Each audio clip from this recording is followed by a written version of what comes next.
नमस्कार. मी अनिल चित्तर आणि तुम्ही पाहताय अन्ना संस्कार. आजचा विषय तेल तूप काय खावं काय टाळावं भाग 2. गेल्या एपिसोडमध्ये म्हणजे एपिसोड 6 मध्ये आपण काय खावं काय टाळावं भाग 1 मध्ये काय खावं हे बघितलं होतं. आज आपण बेसिकली काय टाळावं याच्याबद्दल बोलणार. तर गेल्या एपिसोडमध्ये आपण पाहिलं होतं की जवळपास सगळी तेलं चांगली आहेत किंवा जी तेलं किंवा जे वनस्पती तूप हे साधारणपणे रूम टेम्परेचरला जे सॉलिड असतं किंवा घट्ट असतं त्याच्यात सॅच्युरेटेड फॅट जास्त असतात, त्याच्यामुळे टाळावं.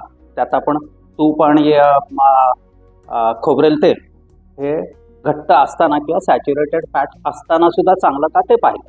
आज आता आपण वनस्पती तूप आणि तत्सम जी काय तूप आणि तेलं आहेत ती वाईट का याच्याबद्दल थोडासा विचार करणार. आता यात आपण जेव्हा विचार करतो की वनस्पती तूप वाईट का, तर बाकीच्या सगळ्या तेलात आपण पाहिलं की सॅच्युरेटेड फॅट्स थोडी असतात, थोडी अनसॅच्युरेटेड फॅट्स असतात आणि सॅच्युरेटेड फॅट असले तरी आपण त्याला एवढं वाईट म्हणत नाही. मग तूप सॅच्युरेटेड फॅट आहे आणि वाईट का, तर तुपात साधं त्याचं उत्तर हे आहे की तुपात जवळपास 100% सॅच्युरेटेड फॅट्स आहेत.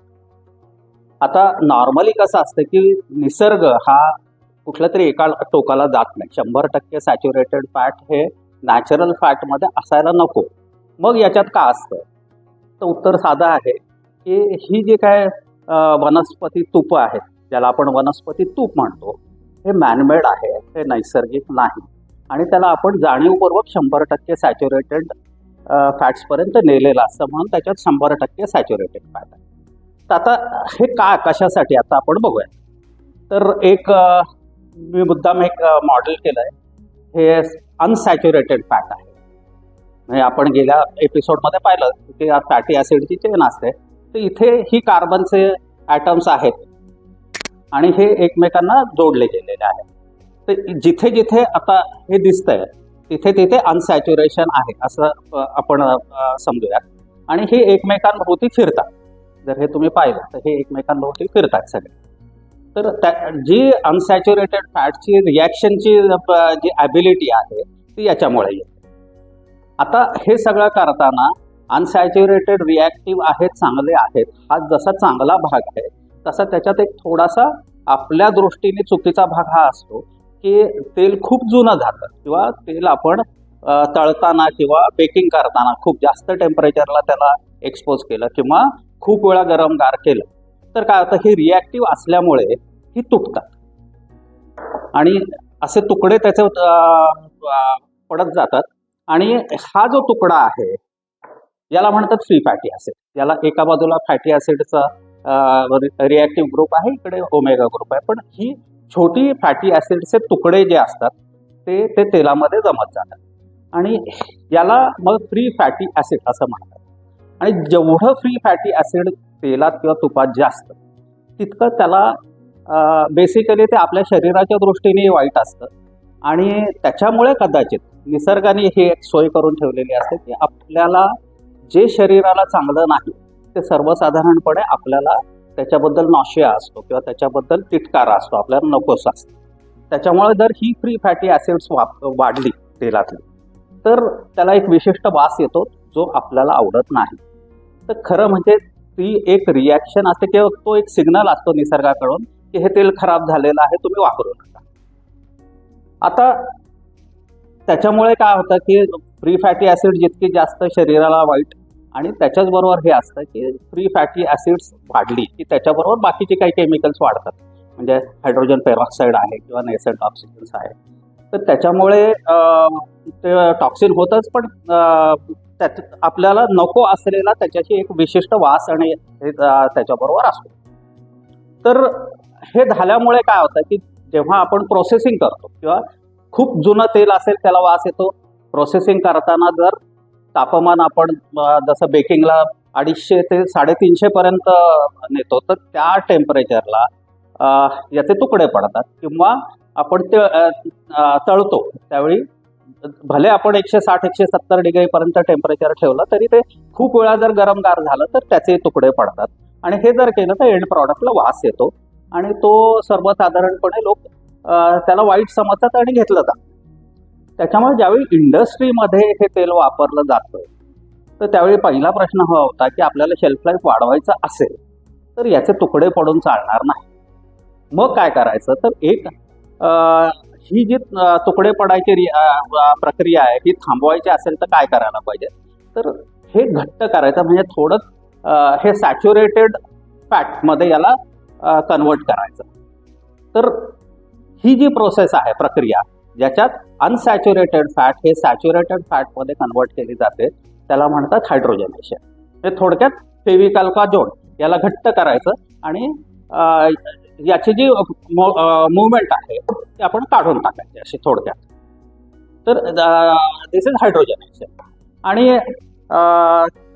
हे करताना मग हायड्रोजनेशन ऑफ फॅट हा एक खूप मोठी इंडस्ट्री झाली आणि जवळपास आपण जे काय स्नॅक इंडस्ट्री आहे त्यात खूप जास्त प्रमाणावर हायड्रोजनेटेड फॅट वापरलं जातं आणि त्याच्यात जवळपास जेवढ्या याच्यात अनसॅच्युरेशन आहे ते सगळं काढलं जातं कारण आपल्याला त्याच्यापासून होणारे रिॲक्शन नको आहे. त्याच्यामुळे जी वनस्पती तूप आहेत म्हणजे अनसॅच्युरेटेड फॅटला 100% सॅच्युरेशन करून जे आपल्याला प्रॉडक्ट मिळतो त्याला आपण वनस्पती तूप म्हणतो. त्याच्यामुळे वनस्पती तुपात ही 100% सॅच्युरेटेड फॅट असतात. पण याच्यात एक फायदा हा होतो की याच्या पुढे सॅच्युरेटेड आहे त्याच्यामुळे तुकडा पडणार नाही, वास येणार नाही आणि तो जो प्रॉब्लेम होता की फ्री फॅटी ॲसिडमुळे येणारा टॉक्सिन आणि त्याच्यामुळे येणारा वास आणि तत्सम नॉशिएटिंग चव ती येणार नाही.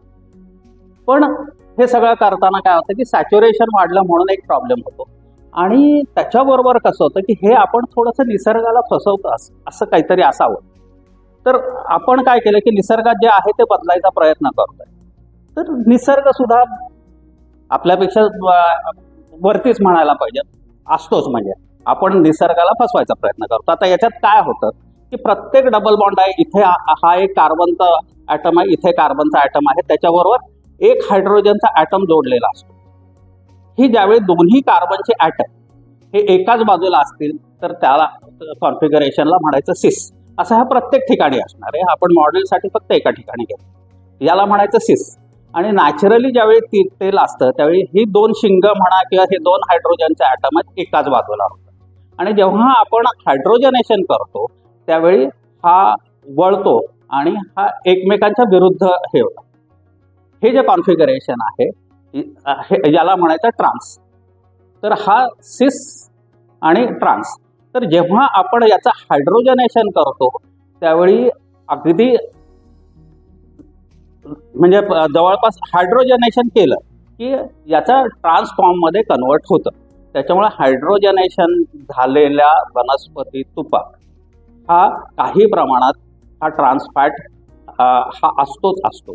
आणि ट्रान्सफॅटचं असणं तेलात याचा अर्थ तुम्ही तेलाचा हायड्रोजनेशन करून सॅच्युरेशन केलेलं आहे. त्याच्यामुळे सगळ्या सॅच्युरेटेड फॅटमध्ये एक तर 100% सॅच्युरेशन आहे, पुन्हा ट्रान्सफॅट आहेत. ही ट्रान्सफॅट पुन्हा शरीरासाठी अतिशय घातक असतात आणि त्याच्यामुळे ज्याच्यात 100% सॅच्युरेटेड फॅट आहेत ते का चांगले का वाईट आपण गेल्या एपिसोडमध्ये पाहिलं. जर हवं असेल तर मागचा एपिसोड जाऊन बघा. तर सॅच्युरेटेड फॅट 100% आणि ट्रान्स फॅटही खूप जास्त प्रमाणात.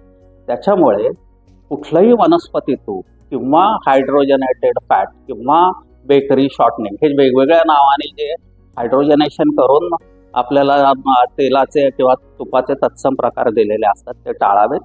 त्याच्यामुळे ते वापरून केलेले प्रॉडक्टही टाळा. म्हणून बेकरी प्रॉडक्ट करताना शक्यतो ते टाळलेले बरे. वनस्पती तूप आपण जे घरी वापरतो जितकं कमी करता येईल तितकं कमी करणं चांगलं. आणि अशी जी काय वनस्पती तूप वापरून केलेले पदार्थ आहेत तेही टाळलेले पाहिजे. तर मित्रांनो आज एवढं पुरेसं आहे. पुढच्या एपिसोडमध्ये आपण तेल आणि तुपाबद्दलच आणि जास्तीची माहिती मिळवणार आहोत. एपिसोड असेल तेल तुपातलं 369 म्हणजे ओमेगा 3, ओमेगा 6 आणि ओमेगा 9 ही चांगली का आणि एवढं चांगलं असताना सुद्धा ओमेगा 6 जास्त झाल्यावर आपल्या शरीरासाठी वाईट का याचा आपण विचार करणार आहोत. तर आज इथे थांबूयात.